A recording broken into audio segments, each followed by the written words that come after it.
still a bit tired in the end. So here we are in Nafpaktos, Greece. We made it to the finish line, out of the mountains and down to the seaside. Chris Dijkmans, you finished here yesterday morning in first place. How are you? Really fine, really happy to finish this one and still processing but happy to win it. Yeah, super. Of course, there's like a lot to unpack when it comes to the journey from before you arrived in Greece and all the way here through the very complicated course. Yeah. So I kind of want to start like back the way a little bit. So we are in May this year. You've already done a few races so far this year. So you want to tell us a little bit about what your journey was like before you arrived at the start line and how you felt coming into it? It's like when I registered to the race, it was my main target of the year. So end of May, perfect season.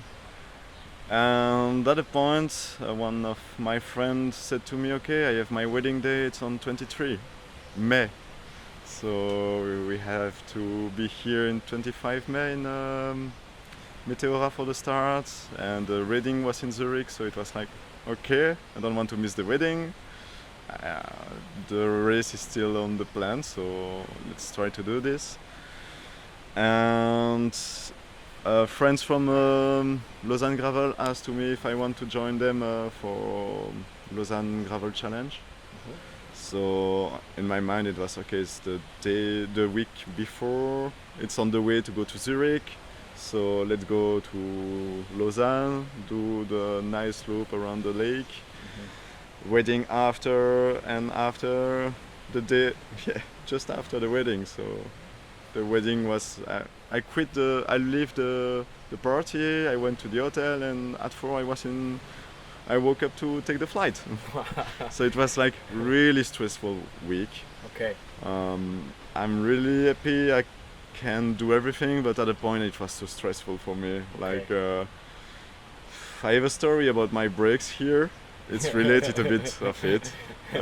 We can perhaps discuss a bit later about this, but yeah. So stressful, so demanding at a point. So you felt to a certain extent that sort of your week, specifically week leading up to the race, it was a bit tight. Yeah. But did you feel generally like physically and? Not sure.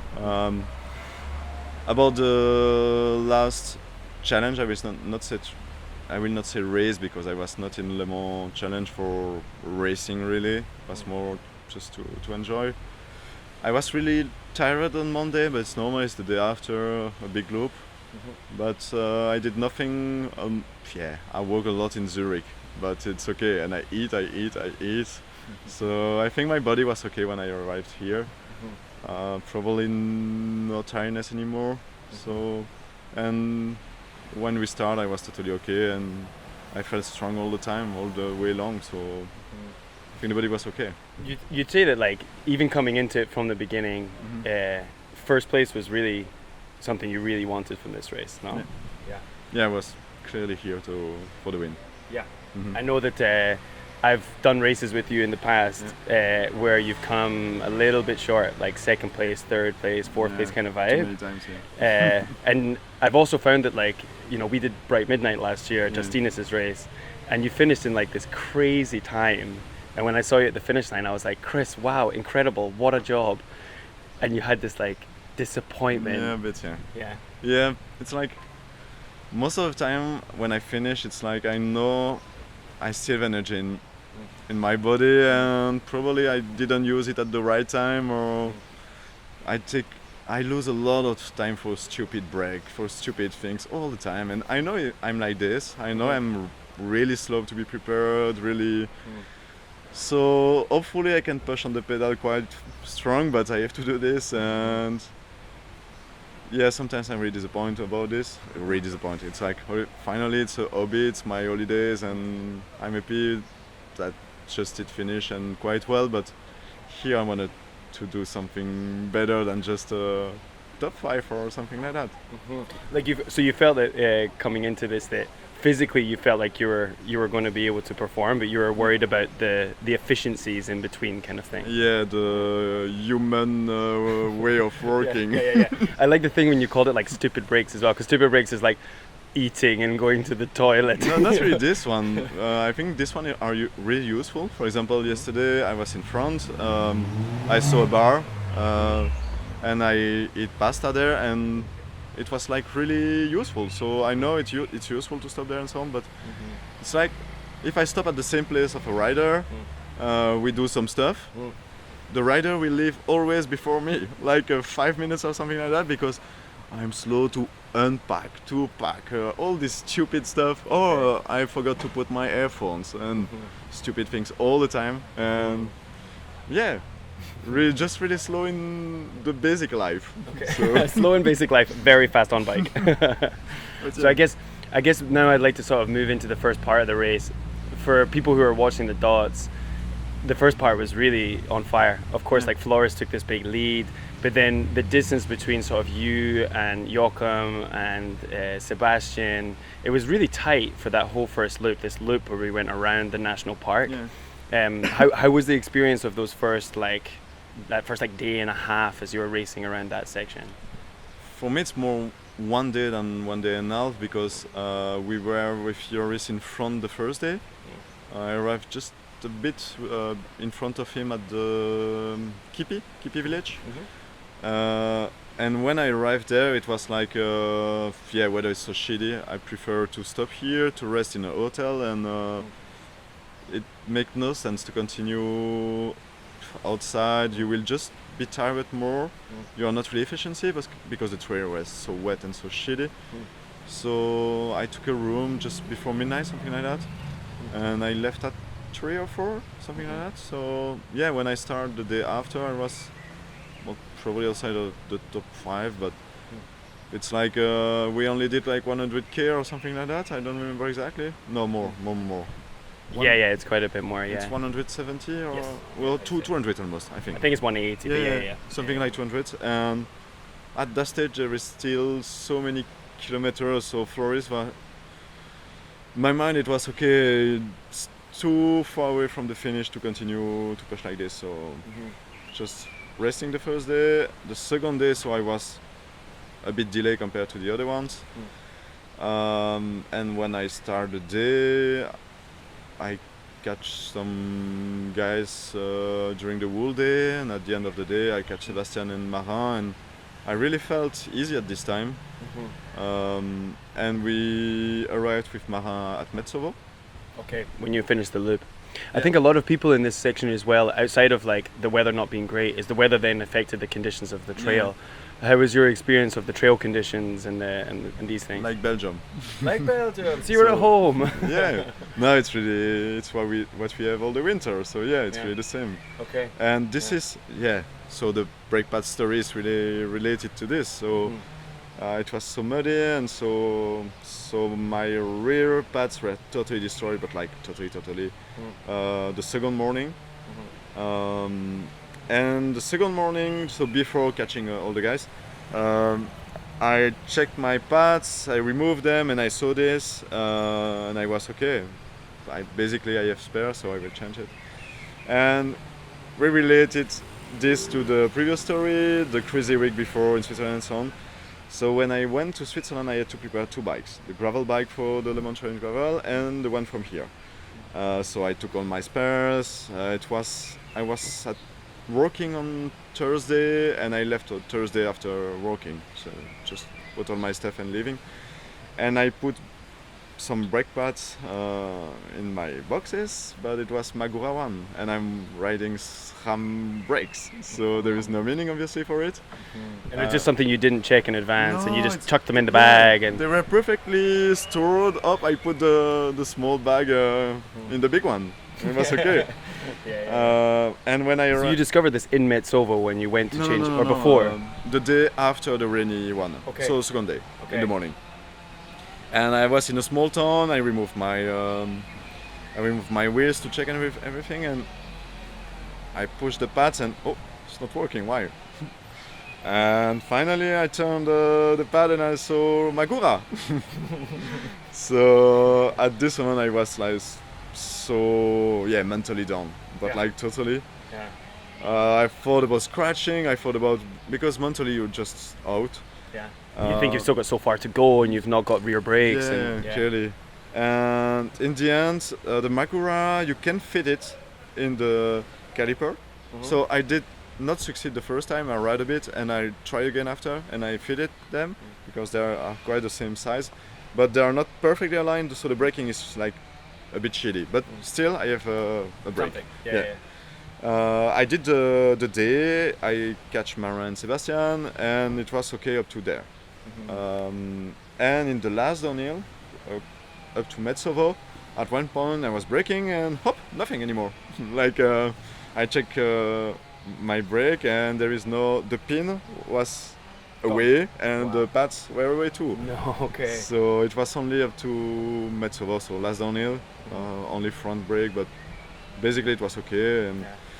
And I was. But again, Metsovo is not so far. You still have far to go, and you have to make a tactical decision at this point now. Yeah, and I was with Marin at this point. We were discussing, and the point was the best is clearly. It's probably the best place to have a trouble because there is a city, there is something you can eat, you can think.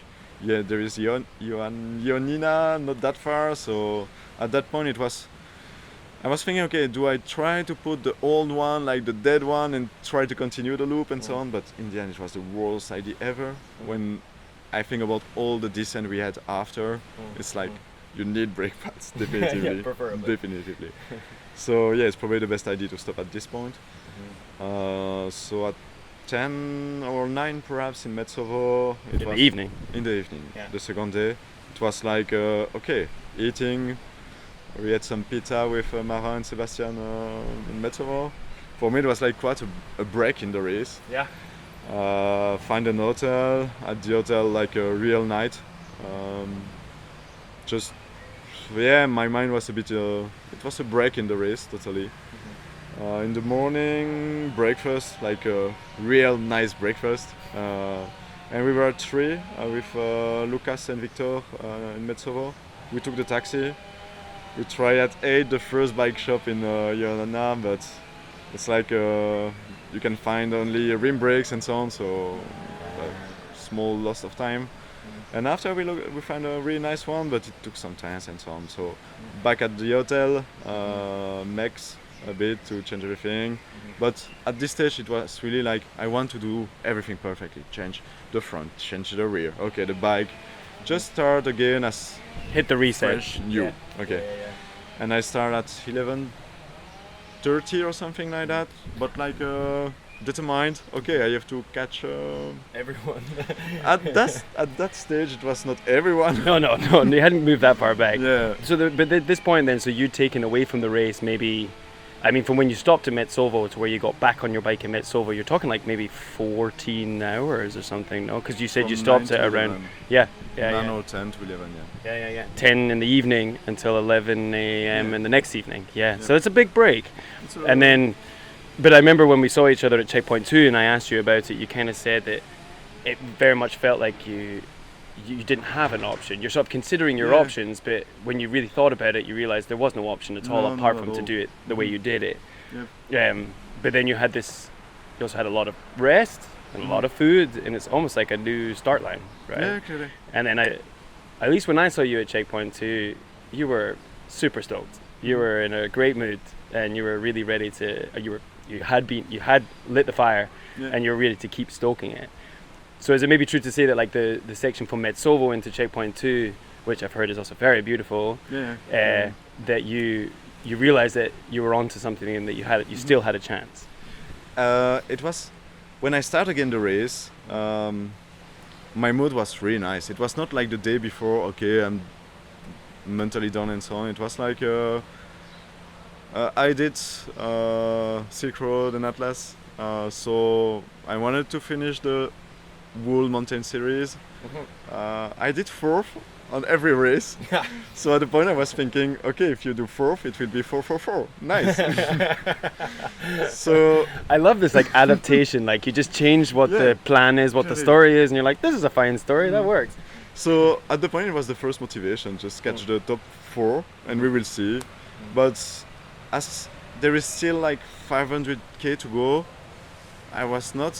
It's like it's impossible. I was still thinking, okay, you can catch the head, the front, because I saw the day before I was really strong at that time, so there is no reason I will really go down. I'm more rested than the other ones.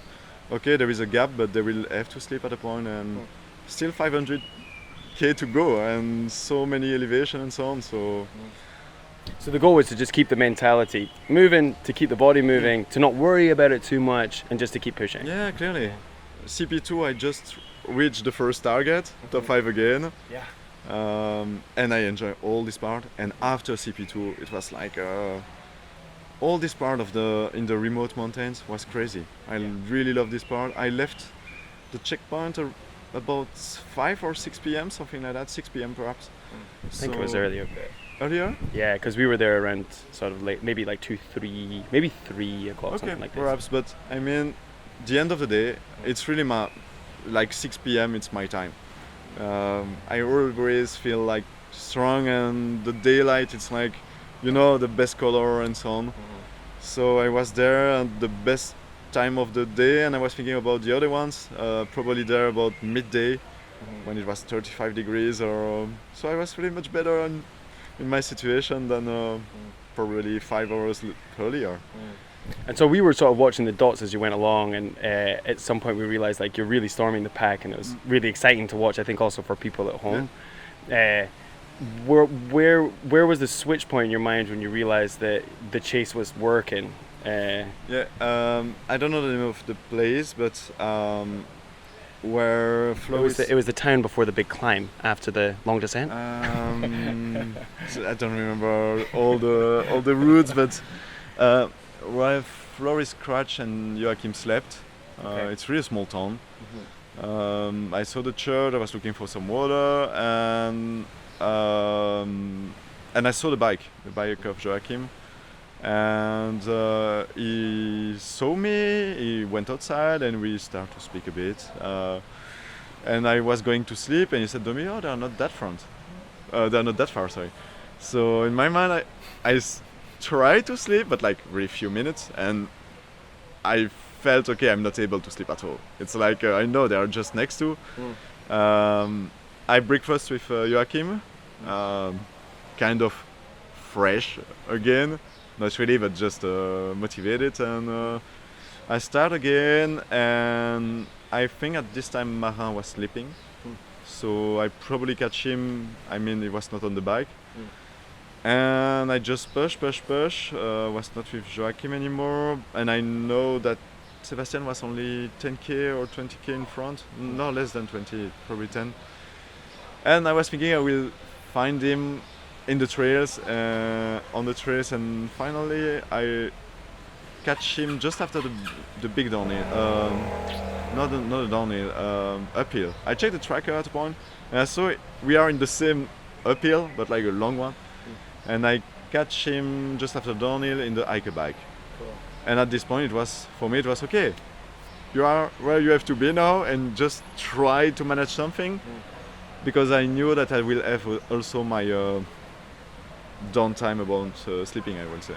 Yeah. It's like I did probably like 20 hours of bike at this time without stopping almost. So. Yeah, we're all human. We have to stop at some point. Yeah, at some point, yeah. And then you came in towards checkpoint 3, and then checkpoint 3 into the finish. You were kind of or after this point is when you kind of your lead was growing and growing, but it still was a little margin. Yeah. Did you feel this kind of like excitement, anticipation, hoping things don't go wrong, but just keep on the gas kind of thing? I was pretty sure that on the bike, no one will really catch me. I mean, I was still pushing, so there is no reason someone really push more. So the goal was just to keep continue, but really take the time for me. I mean, if I stop somewhere, I really eat something properly. I don't play with my stuff. I don't want to put my down jacket because it's too long. Yeah, and so at this stage, it was really like just manage everything. The small. Do you remember the name of the small town? The name of the small town? Where you stop and you breakfast. You had breakfast. How many breakfasts did you have over the course of 4 days? So not a big deal for the town, but these guys, a woman and a man, they have like a bar. We just go down and we go up directly. Really small bar in a small town. They are following the race. They are so kind. So Casiata, something like that. And this place is really perfect. I just arrived 9, something like that. No, before it was still daylight, so almost 8. On your last evening. Yeah. Yeah. And it was like a pasta party, apple pie, a frappe. Yeah, it was perfect. And I just thought at this moment, okay, it's probably the last resupply, the last real one. So take your time, just do some nice stuff for your body, and after we will go again. Amazing. And of course, like at any point, anything can go wrong. Your wheels can pop or whatever. Yeah. Like, so was it like, when was the point coming in towards Nafpaktos where you realized like, oh, I think I got this. Like now we just got to cruise to the finish. I